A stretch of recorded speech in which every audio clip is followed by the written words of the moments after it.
Hi, welcome to the Get Ready with God podcast. My name is Julie Taylor and I'm your host, and I am not God. Obviously, I'm not an expert. I'm not even a scriptorian. I'm literally just a girl sitting in front of a microphone, hoping God is real. The Get Ready with God podcast is the daily devotional podcast to help you see divinity in every day. Welcome to the 99th episode of Get Ready with God. 99. They stack up fast when you do them every day. I do feel a little proud, though, because it takes some podcasts like years to gain 100 episodes. And look at us. Look at us. We're better than everyone. I've been saying that a lot lately. We're better than everyone, or I'll tell my kids you're better than everyone. And I'm starting to fear that people don't know that I'm completely joking. It's just like a fun thing to say to pump someone up. Okay. So back in the day, I did this coaching program for women. And the first module that we talked about was you're a human first. And I talked about it in the framework of before you're a mom, before you're a sister, before you're an employee, before you're any other role, you are a human first. And humans have basic needs. And you have to meet those basic needs.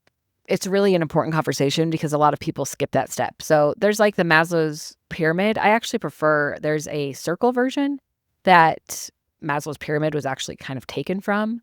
And I referenced that one in my book, which comes out soon. I'm doing the final edits this weekend, you guys, the final edits on my book, and it is done. And I want to vomit. That is very scary, very stressful to me. I hope no one reads it. I hope you buy it, but you don't read it.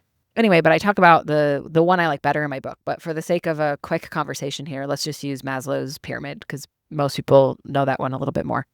And at the base level is food and shelter and safety and water and sleep, those basic human needs. And you can't move up the pyramid really until that baseline is met. But so many of us in our culture, and specifically women in motherhood, which is why this was such the base component of my motherhood coaching program, was we just try to skip that step and we think that we're exempt from being human. We can function on no food. We can function on inadequate hydration. We can function on no sleep. We can function on no psychological safety in the corporate world. We can function on all of these things. We're fine. We're different. No, you're actually human. And before anything else, you're human. And if you don't respect that, you'll wreck yourself. If you don't check yourself, you're going to wreck yourself. So when it comes to faith, I've been thinking a lot about how often in my life, it can feel like these faith battles that I have and these faith questions and this wrestle that I have with God is sort of a privilege for me in my life. It's really an indicator that all my other basic needs are met, because if I have the time and the energy and capacity to give to battling out a faith expansion or a faith crisis, that must mean that my other needs are taken care of because I have extra capacity to give to this. And I know that's not how it feels when you're in the thick of it. And I'm not saying that this is true for everyone. But in my life, it has often felt like I need to see it as a privilege, because there's people that I have met along the way who think that it's laughable to have a faith crisis or to have a lot of resentment and battle with religion because they're facing things that are so much more life-threatening. I spoke to one woman specifically once, and her son had died in a gunfight, a gang gunfight. And she had found God and religion after that. And she was just kind of saying, it's laughable to me that anyone wants to unpack these little nuances of their faith when God saved me from this hopeless situation. And that perspective really helped me check myself, because you guys know religious trauma, fully valid. I'm not belittling any of this or dismissing any of this, but there is an element to it where if you're sitting back and you have the safety and the capacity to argue about these little nuances of faith, that's not that they're not important, and it's not that those don't matter, but it is a privilege to be able to spend your time and energy on those kinds of things. And again, obviously I'm not referring to extreme situations of abuse and neglect and harm, but there's so many qualifiers for what I'm saying, because I know it doesn't feel like a privilege, and it's often not one, but in my situation, it has been. It's been an indicator that all of my other basic needs are met. So I guess I just wanted to talk about the importance of perspective, of talking to people with different experiences than you, to kind of keep perspective on your life in general, but specifically around faith, because it can be really powerful to talk to people to widen our scope.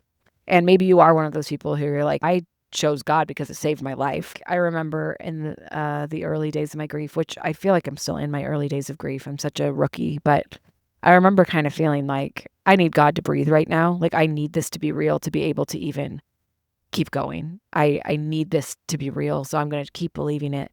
And so when people would get really dismissive about God and faith, I would just kind of be like, man, that's fine for you, but you don't know how much I need this right now. You don't know how much I need this to be this way for me right now to carry on. And so anyway, I think it's good to talk to people different than us about their conversion and about why they choose faith and about their faith crisis, faith expansion choices, just to learn why. And it's also a really important reference, which we've talked about before, to like not be dismissive of people, because this usually isn't something people are just flippant about or take lightly. This usually is really heavy.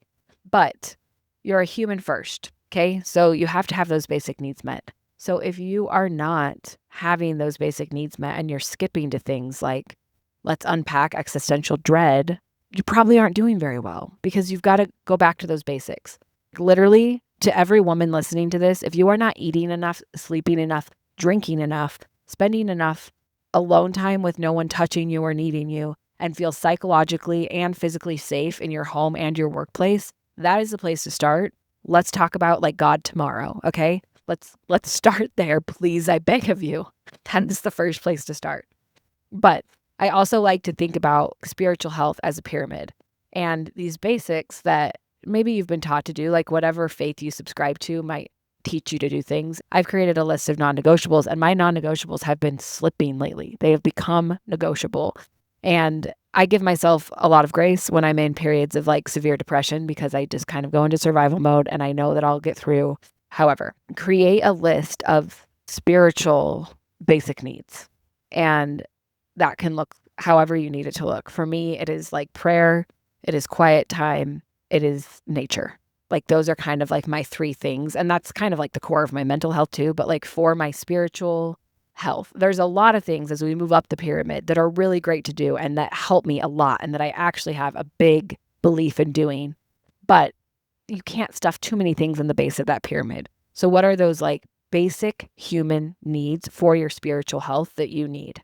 3 things. I wouldn't choose more than 3 things. In the physical one, it's like food and water, shelter, and safety, right? And in the spiritual one for me, it is prayer, nature, and quiet time. I'm extremely overstimulated very easy, and my life is really chaotic. And so I have to like intentionally be alone and quiet. And some people hate that. It's really, really helpful for me to connect with myself and with the divine, whatever that looks like. So those are my non-negotiables, but I just kind of want to give us all a little pep talk to, one, check your privilege. And I say that in like a bigger scope, but also in a faith scope. And I say it cautiously because I don't know how that will be received. But for me, it has been really helpful to understand that like these little things that I nitpick sometimes about faith and religion and God are just not really important in the scheme of things. And if I can listen to people who have stories of stronger conversion, more conviction, and a bigger need for faith in their life, and think back on times in my life when maybe I've had that gift of desperation a little bit more, that can be really helpful for me to put things in perspective, not to dismiss, not to deny, but just to put things in perspective. And 2, go back to basics. Like, let's go back to basics. And if you are feeling anxious and stressed and disconnected from God, create a list of 3 non-negotiables for the baseline of your spiritual basic need pyramid and just try doing them, whatever those 3 things look like. Build that pyramid for yourself. We can move up the pyramid. We can start having these existential debates. We can go there, but not until this baseline is instituted for a long enough time to like reset your soul in a place of like safety and strength. So create that baseline. Tell me what it is. I want to hear what it is. I've told you mine. I love you so much. Create that baseline. And let's just see what happens when we go back to basics, and remember that you're a human first and that your spiritual health also has a pyramid of needs. All we got to do is find a way to keep going. That's actually the only thing we have to do. So I hope you find that today. I hope you put that in your pipe, and I hope you smoke it. I love you so much. Bye.